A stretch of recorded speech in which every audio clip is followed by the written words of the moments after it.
I'm not surprised, motherfuckers.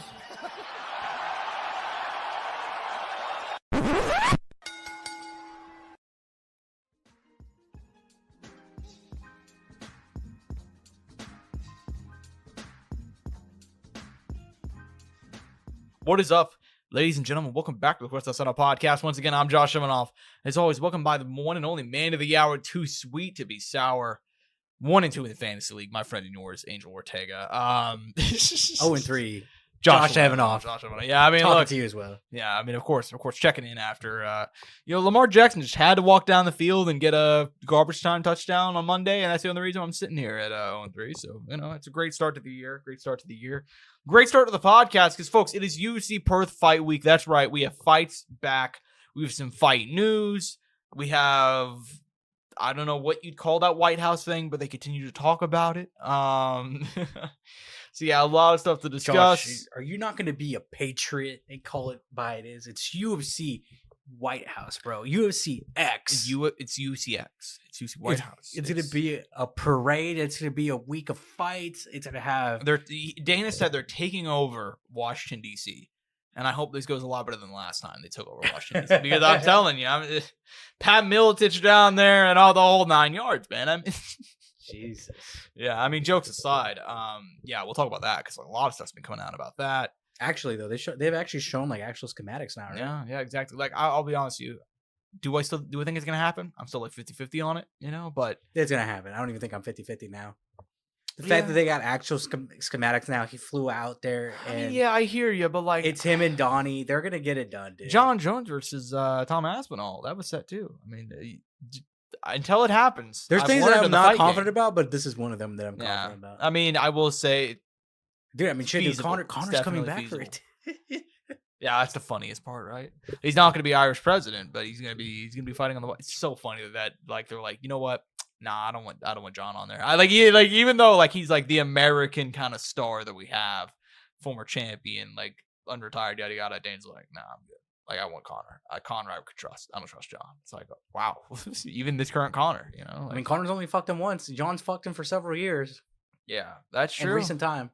Well, I mean, literally, yeah, just a few months ago, and Dana was like, oh, John called and apologized to me, but I just don't trust him like that, It's like... By the way, did you see that he wants to make amends with Ariel? Do you think they'll actually do it? Ariel Helwani? Yeah. No. Well, maybe they will. I mean, I don't care. I mean, it's just like... I mean, I'm just saying... Look, the biggest reporter in MMA, the biggest MMA journalist, yes, the biggest media in MMA for the longest time, not being able to attend or have any sort of association with the biggest combat sports company, it just doesn't seem right. Yeah, I hear that, but I also think like MMA media is in such a weird spot. It's like whenever you say like he's the biggest MMA media journalist or whatever you want to call him, it's like someone would be like, "Did you stutter, dude? Did you mean Nina Drama or MMA Guru?"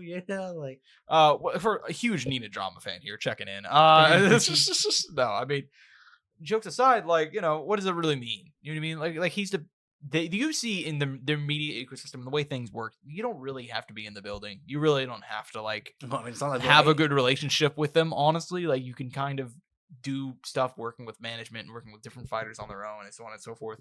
Like for example, like I thought, like on this show, I feel like we talk about this, like interviewing fighters. You know what I mean? Like we don't have to have the UFC stamp of approval. Neither does Ariel and that sort of thing. If anything, him beefing with Ali Abdelaziz is a bigger issue for his show than the UFC. You know what I mean? Oh yeah, because can't get any of those guys. And I mean, he still gets the biggest stars, he gets all the guys in there. And not even just from the UFC, but from other promotions. I would like Dana and Ariel. I mean, I don't really have I don't care that much because I really don't. I mean, the Stotts and Daddy Sabatello interview sit down was one of the best things ever happened on that thing. Ariel has been around for so long that he's he's been through everything. Like it's easy to forget how long he's really been around. Like we're going almost 20 years of him being the guy. You know what I mean? Like you brought up that one, but I still think of Mayhem Miller back in the day going on a show, wrecking the set and being in character. Yes, I remember whenever he got in the UFC 199 thing with the Brock, and he got banned and told your career's over, yada yada yada, and then he cried on the show on Monday. You know what I mean? Fire. Which I mean, to be fair, I'm not a crier like that in public, but I get it. You know what I mean? I kind of get it. Because at that point in time, in 2015, 2016, that was a huge deal to get all your licenses revoked from the UFC and your media passes. It was peak MMA. Yeah, well, especially being in the building, you know what I mean? It wasn't so much as a digital world as it is now. Like, you actually had to go to those press conferences. You had to ask those questions if you wanted to get time with Dana, you know what I mean? So, I don't know. Anyways, man, that's all on a tangent. Isn't Luke another one that's been exiled too from all I don't know. I mean, it's not like he would go to them. Has Luke ever been formally banned? I don't think Luke's ever been formally banned. He just, like, didn't get along with them. And there was the John one. There was the John one, too. So, I don't think Luke's had been formally banned. What did he say? Shout out, friend of the show, BC. See his interview with Dana this past week? He interviewed Dana? He interviewed Dana at Canelo Crawford backstage. BC way taller than I actually thought in my head. I don't know why. Probably because he's like next to LT. He's like way taller than Dana. Wait, how tall was he? If you had to give it just a random, I kind of want to pull up the video, but I don't know, 3 inches taller than him, 4 inches taller than him. How tall was Dana? He was kind of mogging him. Not gonna lie. He was like, BC's probably like 6 foot, right? Yeah, BC was kind of mogging Dana. I'm not gonna lie with you. What was he asking him? Just like kind of like normal questions, but like the way he was like hunched over, like if I were to be like, Dana, we had a great show tonight. Like it was like it was literally that, dude. Like he was kind of mogging him a little bit. I'm not gonna lie, kind of, you know what I mean? Yeah. So shout out, friend of the show, BC. I've never actually spoken with him, but we are LinkedIn friends. So as far as I'm concerned, that makes us the best of pals. I just got to pull it up because now it's so funny that you never saw this, dude. Look at him. But you're talking about the alpha male, the alpha male, the okay, yeah, the BBC with that BDE. You know what I'm saying? How tall is fucking Luke then? Luke is a giant. Luke is like 6'6". Actually, yes. Like for real, like 6'5", 6'6", somewhere around there. Thank God we had that guy in the military, right? Oh my God, right? Like there's some dude there. I remember. This is such a weird thing to go off on about, but let's be honest. Indian nationalist, Luke Thomas. He probably like 8 years ago. I remember Robin Black beefing with Luke Thomas like mad hard on Twitter, and he was like, Luke never fought. He's talking from the sidelines, and I'm like, dude, like that's a 6'6" former Marine who's like done jiu-jitsu. That's like Luke Thomas is like the worst guy you can make an example out of him. MMA media, like, you know what I mean, like. Guys, like Luke actually, I don't think Luke ever saw combat. No, he didn't. He said he didn't, I believe. No, he didn't. But there's also like, I think if you're in the military and you sign up, that's, you know what I mean? Oh, 100%. 100%. Regardless of what the position is, you know what I mean? Not to demean anybody who hasn't seen combat. Let me clarify that. No, yeah. Because I mean, like, dude, like the vast majority of guys don't see combat. Oh, yeah. Especially like nowadays. Which is a good thing. We don't want. The last thing we want is to send more young, innocent men to die. That's all we want. That's the last thing we want, man. That's all I'm saying. There was a combat veteran. I know it's controversial, but what was that? There was a combat veteran podcast I wanted to listen to that I never got to. I just never went back to. I don't know. I like listening to guys from the military talk. I don't know about you. No, I do. It's interesting. It's compelling. And I come from a military family. I don't think that's a really fair way to say it. Like my dad was enlisted for a little bit, and both grandfathers were. Wait, really? Fun fact? I never knew that. You never knew that? Yeah, he worked on. I don't know if I want to get too much into the details, but yeah, he was enlisted for a few years, for like a not long, and in the reserves, and broke his fucking legs, and ended up getting discharged. That'll do it. He was jumping off a trampoline. Yeah, that's a fun story of my dad. Wait, what branch is he in? Just Army? I believe so. He was I don't know the exact technical term for it. Hold on. He's like, let me look this up real quick. But no, yeah. No, I remember me and my dad, we would go to this McDonald's, and the guys would have a veterans meeting there every weekend. I can't remember the day. They would sit off to the side, a bunch of old cats doing their thing. And a lot of Nom guys, some World War II dudes in there, still kicking it, showing up with their hat on and everything. Mad respect. But it was kind of cool, though, that they met up every week there, dude, just to tell stories. Yeah. Some new guys would come through, but it was just like their thing, and they would just sit there and talk. It wasn't even always like maybe it was military adjacent or military related, just of the times. But it was just always nice hearing those guys talk. Just seeing them enjoying themselves still. Enjoying retirement for one too.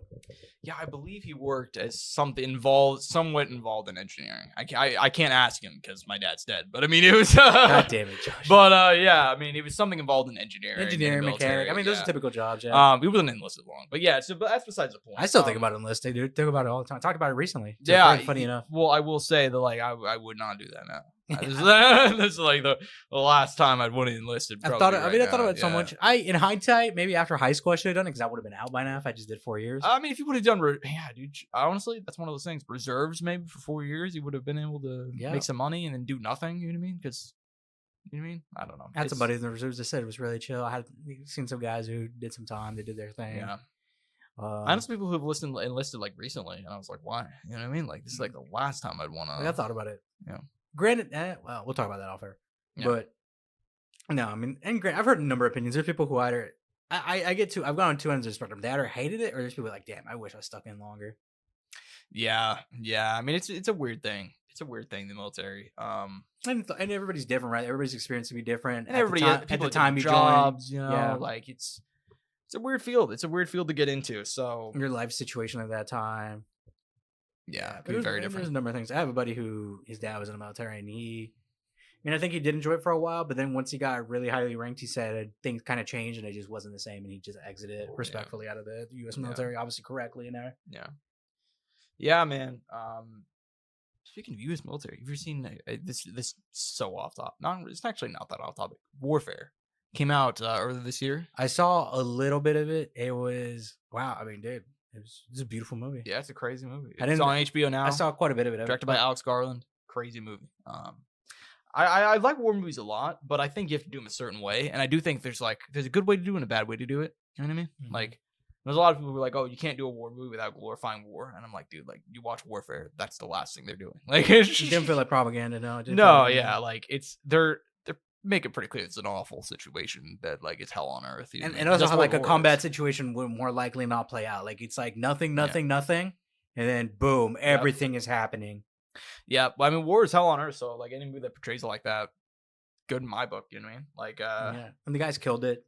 Yeah, I think Will Poulter in it. Shout out Will Poulter. He killed it. Yeah, I forget, Michael Gandolfini too. I forgot. It was funny. I can't remember, but I think like 3 or 4 of the main guys just hope like it's not like it matters, but they just so happen to be gay. Really? Yeah, I didn't know that. Yeah, like 3 or 4 of the guys in that group were gay. Yeah. Well, hey man, I'll say this: anybody who is in the military and you're gay, you're good by my book. You sit and you defend your country. A lot of people who like to talk about that won't defend their country. So, well, just so you know, that friend I'm talking about, his dad is gay. There you go. There's another one. So he killed it. He served his country. He was a high ranking. Yeah, it's awful to me that people are like, oh, because that's becoming a new thing too, where it's like, if you're gay, you're trans, you're not allowed in the military. It's like, dude, like they're defending this country, bro. Like they're literally saying like, I want to fight for that. I love this country so much. I want to fight for it. You know what I mean? Like, pretty fucking patriotic, right? That's patriotic, man. But anyways, we're gonna go ahead and move on. We went on a long tangent about kind of nothing, which kind of shows you guys it's one of those weeks, guys. Yes, it's one of those weeks. UFC Perth going down. We need a little bit of news to discuss. It's our show, goddammit. But we also have a few sponsors of the show. Real Energy, keep you feel that whether I'm at home, at the gym, or I'm doing my job. I'm going on 6 days in a row of working. No days off. No days off. But they help me get through with code SOUNDOFF, all caps, at checkout for 10% off of all their amazing products. Meanwhile, ELYXR, same case there. They're going to get you really high with their Delta 8, Delta 9 products. Once again, code SOUNDOFF for 10% off all their amazing stuff. And lastly, BetMGM. Follow that link down below. You can get up to $1,500 in benefits paid back. So if you do not hit on your first entry with BetMGM, please contact 1-800-GAMBLER if you're having any issues. But if not, you want to have some fun with us and throw some money down on possibly some NFL, some UFC, some boxing. You follow the link down below. And have some fun, man. I can speak for myself. Look, football season, fun stuff. Hey, man, I understand. I'm gonna eat some crow. I'm just gonna eat it right now. Yes, the Chiefs aren't very good this year. I know that. I'm aware of that. We're gonna get through. And 1-2 start. I remember we started off 3-4 back in like 2022, 2023, and we won the Super Bowl. So, we'll be fine.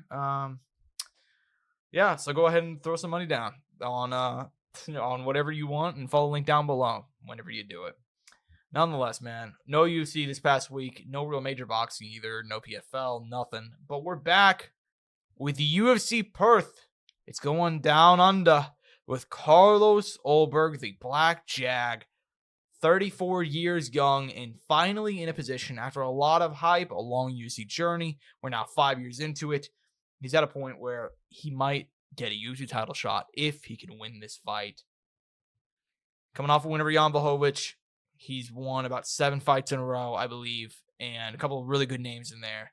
And he has to get through the resurging Dominick Reyes, the Devastator.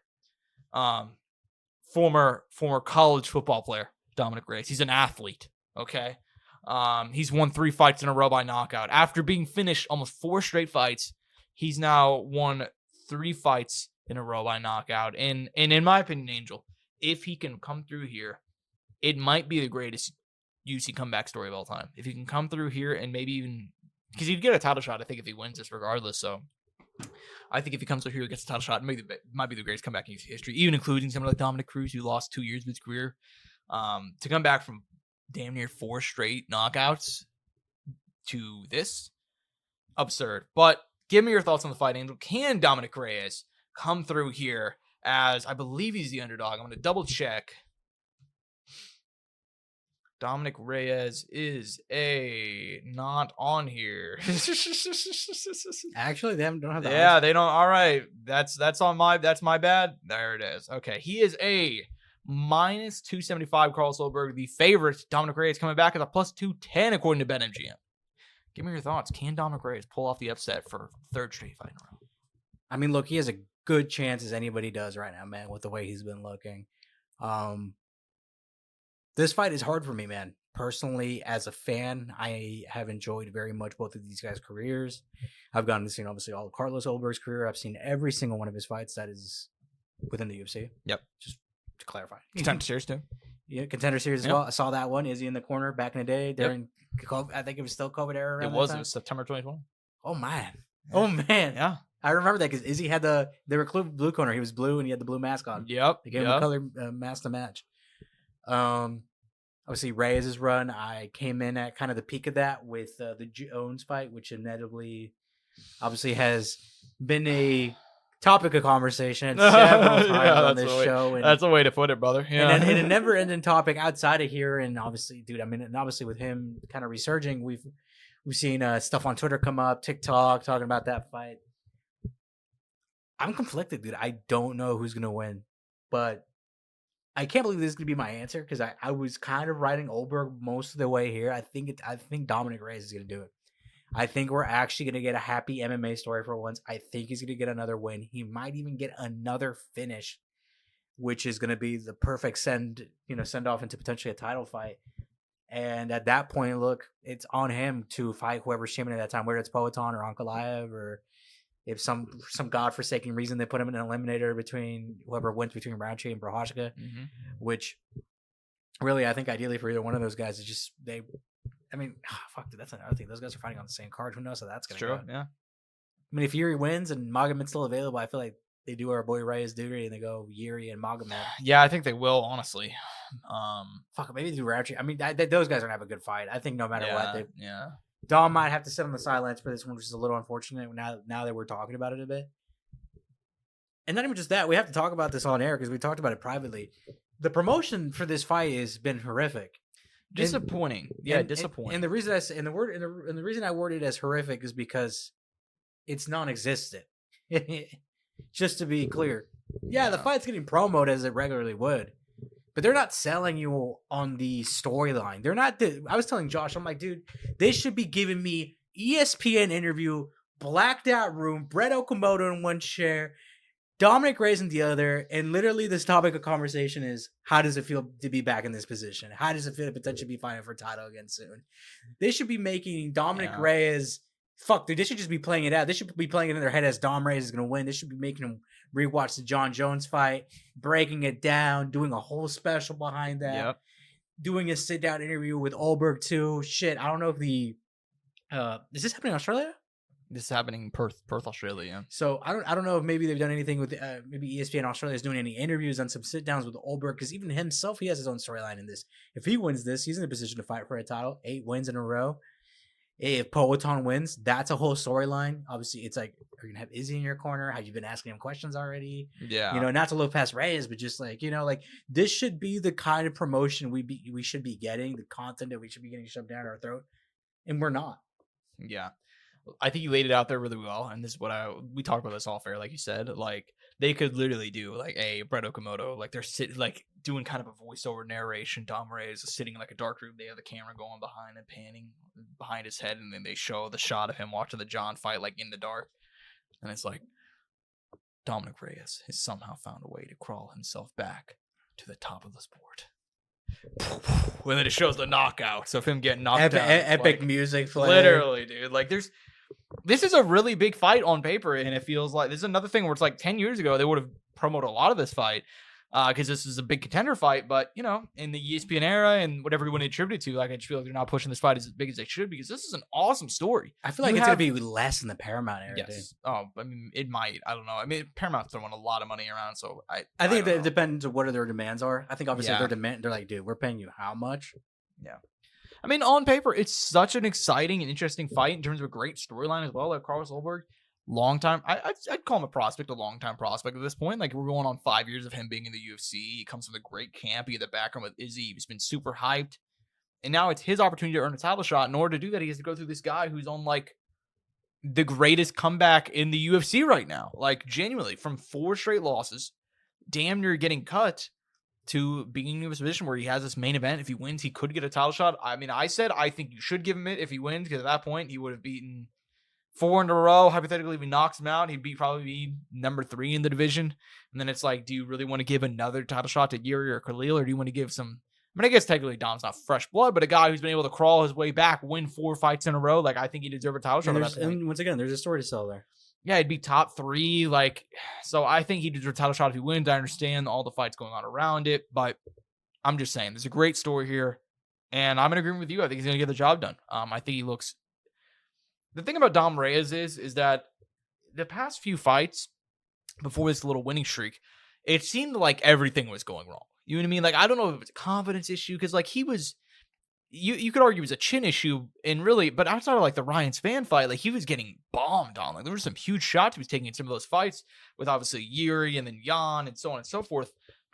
It looks like everything was just getting wrong. I don't know if it was a confidence issue, but in this little stretch, he's back to looking like the Dom Reyes pre-2021. Like, he is slick on the feet, heavy hand, power in both hands, a great right straight. Like, he's not doing anything crazy, but he's sticking to the fundamentals. He's winning fights, and I think he's going to do that again on Saturday. Carlos Ulberg has never really... I don't know, man. He seems like he's a guy, like, I feel like I just always want more from him. Like, I feel like every time I watch him, I'm like, you know what? Like, you're doing good, but you're not going for it in the way that I kind of hope you would. And maybe that's going to lead into Dom Reyes getting clipped, because he is a guy that always goes for it and leaves himself open for counters. But I don't know, man. I think he's going to use his pressure. I think he's going to use his clean striking. He's going to get the job done. It's kind of like, not to compare it, but it's almost like Izzy-esque. Like, you're doing great, but and even then, I feel like Izzy would still do more. But he is still even then, you don't have that swagger that Adesanya had. You know what I mean? Yeah, and I'll say this. I thought it was a bad indictment on Carlos Ulberg. The fact that, like, he... And man, I'm going to pull up the MMA decisions, because I feel like a lot of people said this fight was really, really close, and maybe I'm misremembering it. The Jan Blachowicz fight. Jan Blachowicz ended a 2-year layoff. 42 now? And then had a really, really close fight with Carlos Ulberg. I think some people even thought he won. Yeah, some people even thought that he won that fight. The MMA decisions on that, 75% of the fans thought Jan Blachowicz won that fight.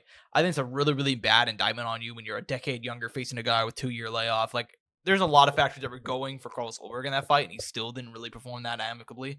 So I'm going to go and take Dominick Reyes to get the upset win here. I think it's time. But don't worry, guys. Light heavyweight's in the co-main.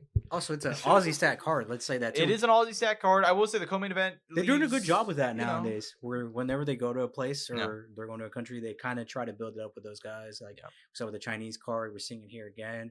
Let's see, the UFC Noche to an extent, right? Yeah. But even then, they're still making an effort to do that. Yeah. So I'm actually kind of happy, because for a while there was kind of a complaint of ours where it's like, dang, we're not, they would go to these places and do these things and kind of stack that card with guys from that country or just local kind of talent. I mean, not like Bellator necessarily, but in their own, through their own roster, they would fuel it like that. Yeah. In the co-main event is an Aussie, Jimmy Crute, the Brute Jimmy Crute, coming off a win over Marcin Prachnio in July. That snapped one of the weirdest stretches in UFC history for him, where he lost, he had a draw, he lost, he had a draw. Like, it was 5-fight winless streak, but, granted, a lot of weird stuff in there. So, him being back on the winning streak, back on the winning track, you love to see it. Ivan Arslan, former KSW guy, 0-2 in the UFC. He's lost twice by decision. It seems like they're kind of trying to set up Jimmy Crute here, but Ivan Arslan, still, I mean, the 2 losses in the UFC aren't the worst thing in the world. He didn't get stopped. This was not the original main event, co-main event. No, it was not. But nonetheless, he lost to Itan Cutelaba by split decision, and he lost to Navajo Sterling by unanimous decision. I'm just gonna take Jimmy Crute here. I mean, the home guy. It seems like they're kind of setting him up here. Jimmy Crute's a weird one though, man. Because that stretch, it was the weirdest thing in the world. Because I don't know what to say of him. I don't even know how good he is. Genuinely, that's the problem. There was a moment there where I was like, "Oh, dude, like future champ." Maybe, I don't know about future champ, but I liked his potential. It was that stretch of the. Let me see if I can put it here. Oh God, there was a bit there though. I can't remember if it was after the Stroganoff fight. There was just a little stretch there where I'm like, I'm enjoying these fights. Yeah, I'd say it's probably the Olejnik and the Bukauskas fights in 2020 where I was like, okay, this is fun. And then everything after that went south. Yeah, I mean he's a weird guy, and I was somebody who before his last fight with Prochnow, I was kind of like, like if you can't get through Prochnow, or at least if you can't get Prochnow out of there in one round, I'm not going to care about you. And then he actually got him out of there in one round, so it's kind of like what I mean, kind of a weird spot for him. But I do think he could win this fight. I just haven't seen a lot out of Ivan Arslan that I actually like, and I mean maybe he'll go through in there and he'll surprise me, but he just hasn't really done a lot to get me to actually care. But like you said, this is an Aussie stacked card. You look beyond the main event, which is excellent. You look beyond the co-main event, which is okay. And then you got a couple of fun fights, man. Jack Jacobs, Ramon Tavares. I love that fight. It's a banger, actually. At 145 pounds. How about two vets? The only fight that matters to us. This is genuinely, I'm actually really excited for this one. Jake Matthews, who's won 3 fights in a row. He is in his prime. He's 31. He just turned 31. He's been in the UFC for 10 years, but he just turned 31. Taking on Neil Magny, who is still sticking around here. The UFC's leader in wins at welterweight. Genuinely, I mean, I think when all is said and done, he might go into the Hall of Fame by pure stat. He's the Frank Gore of the UFC. He's just stat padding. He's staying around late, and he's going to fight into his 40s. Does he break into 15 after this? Does that happen? Jake Matthews, if he wins, I think he should. Bombfim and Kevin Holland are only ahead of him. D-Rod at 13. Dude, Kevin Holland should not be ranked. I'm sorry. I like Kevin Holland a lot. I just don't think he should be ranked. So yeah, I'm gonna go. Well, actually, isn't Bonfim coming off that robbery win over Wonder Boy? Why is he ranked? Weird, dude. The bottom like 5 of welterweight is just so not great right now. But it's so stacked to the tits past 9 and up. Past 9 and up. How is Colby Covington ranked? Dude, don't you get it? He beat Jorge Masvidal like 4 years ago. Someone on YouTube give me a logical explanation of how Colby Covington is ranked in the year of our Lord and Savior, 2025. You know what I mean? Well, he beat Jorge Masvidal, dude. He beat him in 2022. What do you mean? That's good enough to still be ranked. Dude, that Joaquin Buckley fight was like the most satisfying thing. We need a rank decay to be a thing in the UFC rankings. Yes. Yeah. God.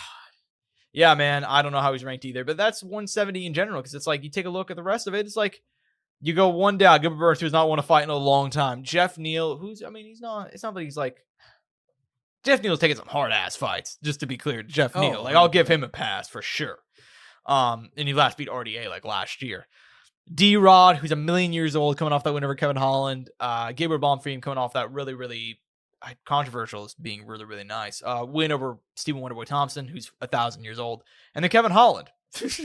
Like, dude, you know what's crazy? So D-Rod's ranked, but if you look at his like losses, he's lost to guys above him, and somehow he's ranked. And he's beating not ranked. Obviously, Kevin Holland. Yeah. Kevin Holland was ranked, but Kevin Holland was ranked. He beat him. Ponzinibbio, old, probably needs to retire respectfully, beat him. Morono, who unranked, old. Kelvin, who wasn't even a 170-er, but beat him. Yeah. Who just missed weight. Okay, and here are the real bad ones, in my opinion, because these guys are doing well. Granted, 2023 and 2022 were the dates of these fights. Gary Magny. Jesus. They both beat him. He beat the Leech in 2022. If I remember right, was that controversial? Can't remember. That was very controversial. Because that was the fight they swapped around with after Chimaev missed weight. Yeah. And they had their fights fall out. Yeah, man. I mean, if you look at it, 3 wins in a row for Jake Matthews, Chidi Njokuani, Francisco Parado, and Philip Rowe. He should probably be above Kevin Holland, if we're being honest already. Only loss in his last 5 is to Michael Morales. His only loss outside of that since 2021 is Sean Brady. I mean, he should probably be ranked if we're being ranked. I think he should he should be 15. Especially if he wins. If Neil Magny wins, do you rank him? he beats Neil Magny, yeah. No, I'm saying like if Neil Magny wins. That's a hard one, right? Because it'd be almost the same win streak, right? Yeah. I mean, you could. I don't think it'd be criminal. I mean, Magny's, he was running for a long time. I mean, he could sneak in again. Yeah. I mean, he lost to Prates and Morales. Those are his last 2 losses. But granted, his wins are Zaleski and Mike Malott. Before that, I lost to Gary. And a win before that to Phil Rose. So, I mean, Yeah, speaking of, oh my God, I'm going to say his name. Mike Malott, he's going to be, I feel like the only reason that Kevin Holland is ranked is just in case Mike Malott beats him. That's the only reason. That's literally the only reason he's ranked. Because they want Canada outside of our girl, Jasmine Jasdavicius is kind of like really struggling right now. So, yeah, I don't know. We'll see, man. We'll see. I mean, I'm hoping the best for Jake Matthews. Take a look at the rest of the card. Justin Taffa, Louis Sutherland should be fun at heavyweight. Justin Taffa's not very good, but I will say Louis Sutherland, who looks like a fucking monster. Can we talk about Louis Sutherland? Possibly the least MMA name of all time. I feel like that doesn't represent this guy at all. I feel like Louis Sutherland sounds like he should be filing my taxes, but he looks like just a god amongst men. Like, have you seen his Tapology picture? Yeah, look at this. No, I've seen that. that. Yeah. Like, just an unreal human being. So if Louis Sutherland's good, that would be awesome. Dude looks like I can't even make it. He looks like fucking Bane. Yeah, throw a mask. Yeah, on him. thank you. That's a really good comparison. Yeah, he looks like if you threw a mask on him, that motherfucker would be Bane, dude. Shave the head, throw on a mask. That's fucking Bane, dude. Sell me on it. He was raised in the darkness. That's all I gotta say about That's all I gotta say about Louis Sutherland. Tom Nolan, Charlie Campbell. We love Tom Nolan on the show, don't we, Angel? We love Tom Nolan. No, Sterling Hodolfo Bilalto. That's one I'm excited for. Cameron Ralston, Andre Petrosky. I vibe with that. I still like Andre Petrosky. Oban Elliott, can he bounce back? I think he can. I think Oban can bounce. I'm still a massive believer in Oban Elliott. One loss, it's not end your career. 27 years old too. Jimmy Malarkey, Rolando Boya. How you feel about that? Rolando Boya is a dog. Yeah, he really is. Colby Thickness back. By the way, 3 losses in a row, but I gotta tell you something. In those 3 fights, he kind of threw down. I hope he kind of secretly wins here, but Jimmy Malarkey's game is fucked. He is. But Jimmy Malarkey, 31? Only 31. It feels like he should be way older than that to me. I can't believe that Rolando Boya is 0-3. That's crazy. Until you said it, I figured he picked one up in there. But yeah, I mean, all 3 bangers though. No, yeah, you go back, they were all pretty fire. Keenan Song, Candice Williams, yeah. Damn. One of the funnest names to say in the sport, Colby Thickness. Colby Thickness, dude. Love me some Colby Thickness out of a down under Australia. By the way, did you see the UFC poach some PFL talent here? Who'd they sign? Michelle Monte, who's fighting on this card. 6 wins, 6 submission finishes. Okay, that's where that name is from. The wild one. Yeah, I like her. PFL / Bellator talent. Oh, yeah, I've seen this chick before. It's another one they just let slip right through their fingers. They got a deep amateur record, 12 fights in there. You love to see it, dude. Hey, I'm telling women's MMA. Just go take a bunch of AMI fights. I'm telling you, dude. Just go take it. I feel like none of them do that. I feel like nobody takes a lot of AMI fights anymore. You know what I mean? Boxing or MMA. Dude, this guy was supposed to fight on the Contender, and he's debuting. He's 5-1. Elisha Ellison fighting Brandon Perisic. They were just like, fuck it, dude. We need 2 heavyweights to fight. Let's go, dude. Yeah, both of these guys were supposed to fight on the Contender. Wait, is this their fight? Wait, so August 26th for him was his original fight. Elisha Ellison. Dude, yeah. They said, fuck the Contender. We need you guys signed. Let's go, dude. I love that shit. Unless they're going to use this as their Contender fight or keep them both around. That's actually interesting. The fight sucks and they just release them. Both of them, yeah. Yeah, man. And lastly, I got to shout it out, Angel. I got to shout it out on the Courtside Soundoff, episode 337. Loma Lookinbee. We are Loma Lookinbee fans, stands, possibly even, in this chat. 29 years old. She's just in the rankings now. She's won 4 in a row, 6 of her last 7. The only loss to Lupe Godinez. If you're not in on Loma Lookinbee yet, you should be. You should look into Loma Lookinbee. That's all I'm saying, man. They gave her a hard fight, though. They gave her. It's a really tough fight. Alexa Tanara is really, really good. They gave her an unranked newcomer. 13-1. Molly McCann. She beat Molly McCann. Like, she's a really good name. It's not gonna be easy, but I'm telling you, man. Loma Lookinbee 6 of her last 7. The most underrated women's fighter in the promotion. Very, very fun on the feet. Agreed. Decent on the mat. We love to see it. We love to see it, man. Dude, hopefully she does some shit. I really hope she does. Dude, I hope so too, She's man. fun. I really, really do. I really, really do, man. By the way, if you click her gym on her Tapology, she's the only fighter listed. That's so badass. I mean, I'm sure there's more, but still. Yeah, we love Loma. You know what I need in me too, real bad right now? I need a Stamp Fairtex fight. She's been trying to come back from injury for the longest time. Come on, Stamp. Dude, Stamp Fairtex is the only person that I'd poached from one at this point. Now, granted, they've released so much of their MMA talent. Dude, like, fuck off. The Rotolos, dude. Oh, you know what? I forgot about the Rotola brothers. My bad. My bad. The Rotolos. There's still some. There's some.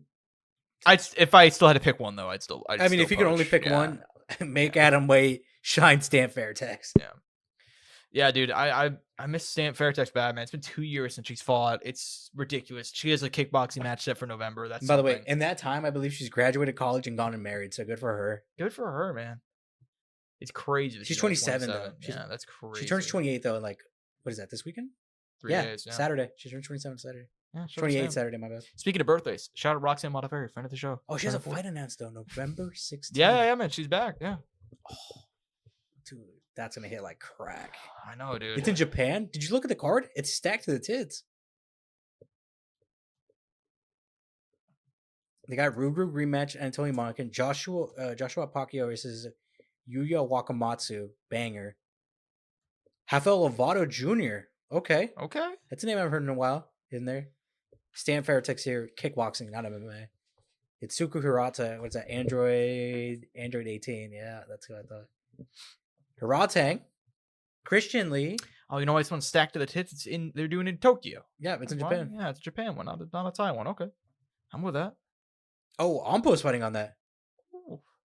Rikuya Ampo is fighting on that too. Yeah, we're one chip. I had no idea that they were doing a fire ass card like this. No, they haven't had a big card in a minute though. You remember, dude, for a while there, one was kind of cooking too.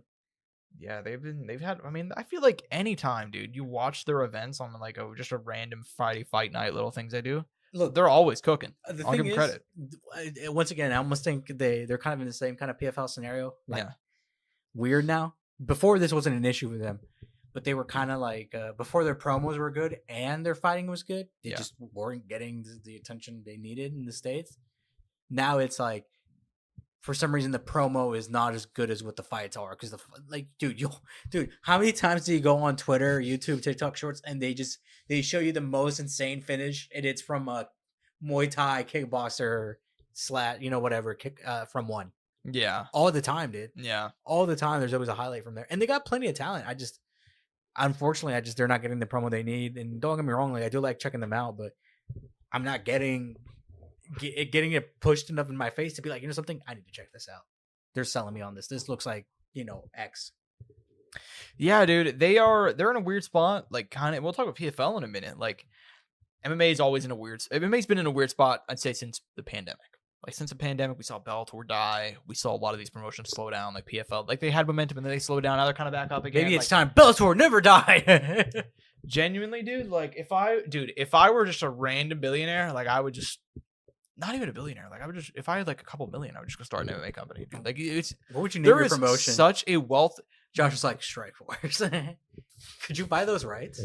No, dude. The UFC owns them. They own the rights. What's one they don't own the rights to? My God, I would have to. Josh like WE. Oh wait. Do they own Dream? If they don't own Dream, I'd restart. But Dream's still going though, isn't it? No. Dream ended like 13 years ago. Did it? Oh, it did. Yeah, I think you're thinking of like Pancrase or some shit. Pancrase. Well, they got a few. They got Pancrase still going. There's a Shudo still going on. There's quite a few of those Japanese shows still going. Yeah. I would restart, dude. Here's what I'm telling you. What was it? The Global Fight League? Was that the one?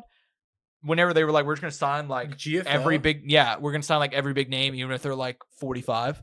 I would sign like a fourth of those names, go round up some of those guys that are having to take fights, like Lorenz Larkin and Karate Combat or some shit. I'd go round up some of those guys, and then boom, I'd restart Dream.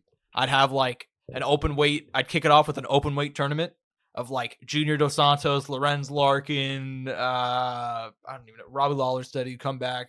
He's interested. Mike Perry, I'd sign him to an MMA deal. I'd sign Dylan Dennis. You know what I mean? That's 5 names right there for an open weight Grand Prix off the top of my head. It's just Darren Till is a free agent. Darren Till, he's in there. Oh man, who's a non-wash? Who's like a semi-washed guy that could realistically fight? guess Nemkov just re-signed. Pancrase is on their 357th show. It happened this past Tuesday. Yeah, dude, they've been around for a long. I'm pretty sure Pancrase predates the UFC, if I remember correctly. 100%. Yeah. Yeah, but Spike Carlisle main eventing that this past week. Really? Yeah. Oh my god, that's awesome, dude. That's another guy, bro. Like, it's so fun. By the way, the fact that like somehow, like obviously we're getting some Japanese talent, but it feels like it's been way too long. Like we should have had more Japanese talent come out by now. Yeah, I agree. I'm Shinya Aoki. I'm gonna throw him in there. We're like 7 people. We need like 8 more. You think you're gonna miss Sexy Yama to come back for that? No, I wouldn't sign Sexy Yama. He's too old. He's like 50, bro. Like I think. But he fought like not even that long ago. That's true. Is that gonna stop you, dude? Come on. Yeah, let me think. Also, you're telling me Sexy Yama has the body of a 50-year-old? Yeah, you're right. You're right. I mean, he might feel like he's 50 when he moves around. That's true. And he is peeled out of his tree, bro. Like he is. He's shredded. Let me think. Yeah, I mean that's 7 people right there. I'm just saying, like if I had call that on Sexy Yama. Yeah, dude. If I had like $10 million, I would just start Dream again and just like start doing crazy events. I'd throw them in random places. You know what I mean? Like I'm just telling you, dude. Like PFL, you know what I mean? Like, I don't know, man. I feel like we're stuck in such a weird spot with MMA and one championship. Like, I feel like nobody's maximizing. I feel bad for regional. Dude, we haven't had an Invicta card in I don't know how long. Yeah. Like, since the start of the year. Awful. And what's happened to regional MMA. And they're one that, like, I always thought Invicta would be around because they always have the UFC Fight Pass deal. It's bad for the ecosystem of just women's fighting, dude. That's what I'm saying. Like, that's what, like, dude, they work look as a at the feeder Hall league. of Fame of Invicta, dude. Yeah. Talent after talent has gone through there. I mean, dude, even just I covered Invicta really hard for like 3 years. Let's say like 2-3 years. And like even some of the names that I saw come, like Megan Anderson went on to the UFC. Like we saw Aaron Blanchfield's top 5 right now. Miranda Maverick's top 7 right now. Tracy Cortez is in the rankings. Like, dude, just a random one to throw. Conejo Ruiz, like she fucking fought. There you go. Invicta. She had a fight in there. She I forgot. She beat? Was it Tracy? She or Blanchfield? She beat someone. Yeah. Relevant at the time. Like there's so many girls who even come and gone. Like Jinyu Fry was in the UFC for a minute. Dude, Kayla Harrison had a fight in there. That's my god, that was a pandemic one. I didn't think I covered that one. Yeah. Yeah. I didn't get to see that one live, but yeah, Kayla Harrison, there's another one. Yeah, like Invicta losing that Fight Pass deal was like, and whenever it happened, I'm like, oh god, that's awful for MMA. Like just because I knew they weren't gonna get another like big TV deal. I think they're on Access TV right now or some shit. It hurts. Dude. On YouTube. They're gonna disappear in a year. Yeah, they are. I mean, withholding some major development. Like I'd run. Hey guys, like if I'm a free agent in a year, I'll run your socials. I'll help you out there. I could do on some stuff with the marketing side because I feel bad, y'all. Like, come on, man. Like Invicta was such a good thing for MMA, and yeah, and they were doing decent nights up there. A couple of the shows were actually had like really like positive attendance. Some of them didn't. But the one we went to actually had like a decent crowd. It wasn't that bad. It was small. Yeah, but that's like kind of it's a regional. But it's a regional. Yeah, event. it's like. I mean, when it comes to regional events, I mean, there is the creme de la creme. Like at one time, King of the Cage right at its King of the peak. Cage, Tough Enough is still out there. LFA, LFA still killing it. ELYXR. No, ELYXR is the one that died with Kimbo. You're thinking of something XC out in like Texas, I think. Oh, but aren't they doing good? Yeah, they're doing good. That's the one that they had. Like I think Favors is doing good. Yeah, that's another one. Like there's decent, and then you have like the Dirty Boxings of the world. You have the Karate Combats where they're not MMA, they're kind of MMA adjacent. And Misfits MMA is kind of becoming a thing now too. Like there's opportunities out there for fighters. I just wish there was more, and there's just not enough opportunities right now for fighters. Dude, it almost feels like no bullshit. You had to like. Your other choices like UFC or like Europe, dude, fighting in Octagon, fighting in KSW, fighting in ACA or ACB, which guys have done. But dude, it's like you hear stories of guys who find those promotions, and like, granted, I don't know this for a fact, but dude, it's the Wild West out there. You know what I mean? You don't know how the drug testing is in some of these places.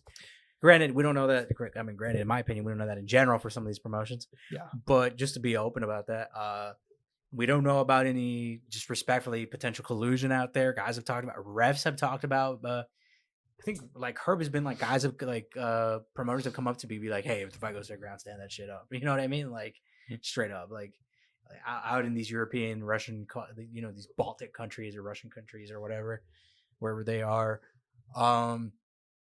just a number of things are being like, hey, make sure these guys push the action or some shit, like stuff like that.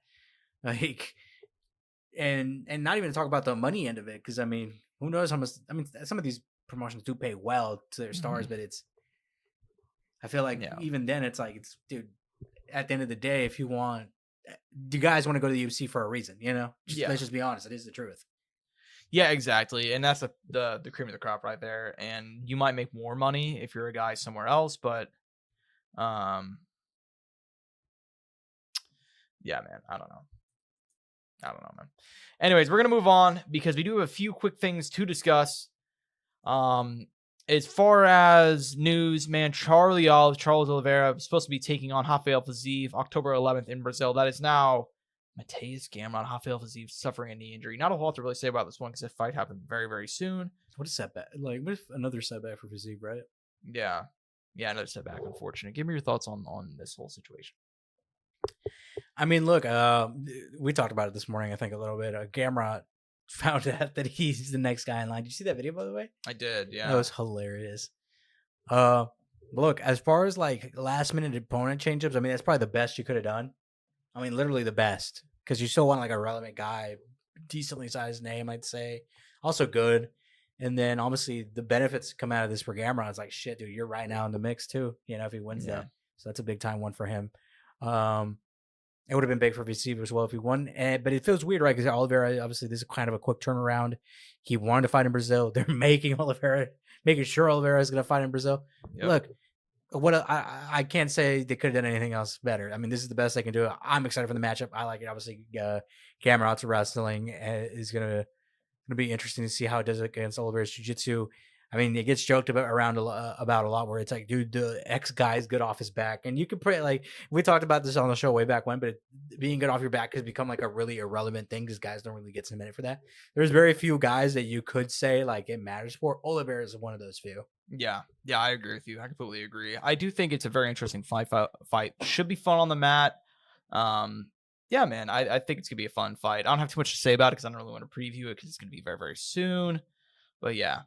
Anyways, man, moving on real quickly. PFL Lyon, France officially announced for December 13th in the main event, Vadim, Nemkov, Henan Fahea for the PFL heavyweight title. France had gone stripped of their PFL super fights title. Interesting. Great. Doesn't seem like he was going to fight for them. And then Cris, Cyborg, Sarah Collins officially go down to the co-main event for the PFL women's featherweight title. Give me your thoughts, man. Fire. Yeah. I mean, fire. I mean, those are good matchups. Obviously, Ngannou.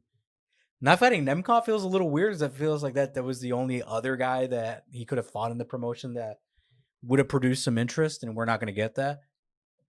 For Cyborg, it's like, shit, dude, what options do you have? You know what I mean? Yeah. So, I mean, I think they did the best with what they could, what they had to work with. Obviously, the Kayla Harrison fight will always be like a big what if. We didn't get that. But who knows? I mean, I don't know. I think I would have picked Kayla for that. Who do you think you would have picked for that at the time? Oh, man. Probably Kayla. Yeah. I think I'd say so. Kayla. Couple of other things to go over. UFC released several longtime fighters this week. Nick Diaz, Ryan Hall, Ally Quinta, and Joe Lozano to the 4. I think the only one that's really noteworthy is Ryan Hall. I mean, I think we'll see Nick Diaz in some terrible boxing match in a year or two, but Ryan Hall, kind of the end of what we thought was kind of one of the more interesting runs. He's talked about comeback for the last year or two. Didn't end up happening. Surgeries, man. Surgeries just plagued his career. Yeah, man. And it's unfortunate, right? I mean, just a guy that really felt like he could have done something fun, something interesting, and just never really worked out for him. People shit on the guy too, dude. It's like, dude, you don't know. Like, this guy at one point got rejected by like 5 out of the 15 ranked featherweights at the time because they didn't want to fight him. Yeah. You know what I mean? It took at the time a rising young, unranked Ilia Topuria to make that happen. And not even just that, but also like the injuries, the surgeries, just the multiple setups, and he was older too. But he was just a niche weird guy who just like fought a certain way and it worked, and he was developing and striking at the same time. Was working with Wonder Boy. I think would train with TriStar every now and then. Like just his whole like it makes me wonder like if this guy would have gone into MMA 5 years sooner, what could have been, right? Yeah, exactly. And then less injuries on top of that, and everything else that came with it. Exactly, man. Big what if for me personally. Still one of my more interesting favorite guys, though, if I'm being honest. Still super very like a lot of fun when you take a look at his history and so on and so forth. So he had a great run though, man. Like possibly the greatest out of context run of all time. Gray Maynard, BJ Penn. Oh my God, you're right. Was a low bob in there? Like the greatest out of context run of all time. Derek Minner too. Went before the fight fixing thing. So a lot of fun stuff. That's not even including the tough run, right? No, I don't think so. That's another thing, right? Like the guy won tough. Yeah. Lastly, last topic of the day. The UFC White House. Angel. The UFC White House is officially set for June. We talked about this a few times now, but as far as the actual card itself, we don't know any information. We do know what it's going to look like.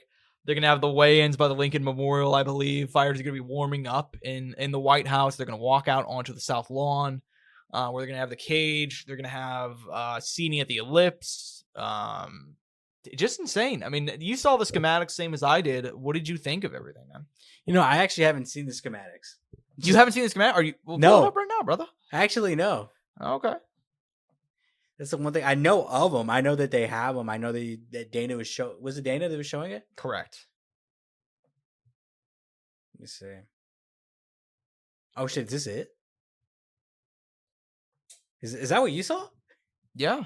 Yeah. There's a few other ones. I'd recommend like just looking around because like they have like legit like a lot of. Did they show that too? Like, is this one? I mean, I'm just going through Google. Yeah. Like these are all legit released by the UFC. What the fuck? That's insane. Tell you what, it looks like America. That's America to me, goddammit. Literally, dude. Literally. Okay, so this is 3 right here. Okay, so I'm guessing this is what you saw. You said it was like 4. Yep. Yeah, that's what I saw. What do you think about that, bro? I mean, some people have opinions about this, but it kind of looks sick. I'm not gonna lie. I hate to say it. I hate to fall in that category. Angel. I hate to fall. It kind of looks cool. Now, do we need it? That's a different story. No, I know. I mean, that's a different. I'm kind of in a weird place of it too, honestly. Like I know I shouldn't like it, but I like it. That's 100%. I think that's what it is. Yep. I know I shouldn't be into this. By the way, do you think that's supposed to be Connor or Chimaev? I know it's Jenner. I feel like that's Connor. Dude, isn't that kind of crazy? Yeah, I don't think. Because that's buff right there. Yeah, that's buff in the ref right there. That's buff. Yeah, I mean, I don't think Chimaev's going to fight on the card. I know there was some discussion about that. I don't think that's going to happen, though. And by the way, it's crazy because you know they used AI. Dude, oh my God. Yeah. I know. Which is unsurprising to me. But I remember Grant Dawson's like, I guess I'm fighting on the White House card. Yeah, literally, dude. Good for him. And is that good Garrett? Grant, is that Garrett Armfield on the other side? As Austin Annette or whatever they put him there? Like, that's odd. Yeah, that's very odd to me. Dude, I mean, like I said, I know I shouldn't be into it, but I'm like low key into it. But I'm not like raving for it. You know, I'm not asking. I didn't need it. It's just happening. And now because it's happening, you're like, oh, I'm gonna enjoy it for what it is. I said that at the time when we originally talked about it. When you're like, dude, there might be fights at the White House. I'm like, I don't need it, but I'll watch it though. Yeah. You know, I get it, man. I get it. Anyways, man, anything else you want to talk about before we go and bounce out of here, bro? No, I mean that's pretty much it. I mean, it's gonna be. I mean, now after a week off, and I feel like this is always how it is. It's a little bit slow. But as we get back into the regularly scheduled, regular fights each week, pay-per-views coming up, news is going to start coming out. Obviously, near the end of the year, as we're closing out, fights start wrapping up, fight announcements get crazy. Who the fuck knows what's going to happen in a month or in a week from now? Yeah. In this fucking crazy fight world that we are.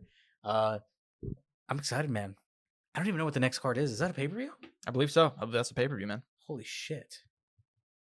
Doesn't feel like it. No, it does not. I mean, if that's the case, I mean, I'm not gonna be upset. Let me double check here. Yes, UFC 320, October 4th. That's gonna be our next preview show. And by the way, a week later, Oliveira Gamrot, no longer Oliveira Fiziev. So, DeRedder Allen right after that, 321 after that. I mean, we're gonna be kind of sauced to the tits here, boys. We are, dude. By the way, I can't believe it. I'm pretty sure you called for this fight. November 1st, Waldo Cortez Acosta, Ante Delija. You sick bastard. Hey, How man. did you know? Hey, shooters shoot. And I was right about that one, I guess. Let's go. By the way, I like that fight. At least via Google, we don't have anything else listed on here after UFC 322. I'm sure there's some shit on Tapology, like locations and shit, but I just noticed that. That's interesting. How about that? Let's go. Let's go. Anyways, man. So should hopefully be a fun little should hopefully be fun whenever we come back, man. Should hopefully be fun. Yeah, anything else you want to talk about before we go and bounce out here? I guess not. So look, man, hope you guys enjoy the show. Bit of a lighter week. Again, back-to-back light weeks, but I think we do the best that we can with the stuff that we have. I'll put it like that, man. We do the best that we absolutely can every single week. Again, hope you guys enjoyed. I'm at Josh Soundoff on Twitter. He's at Angel Ortega _01 at Courtside Sound for all things related to the show. Hope you guys enjoyed. We'll be back next week and enjoy the fights this weekend. That's all for us. Peace.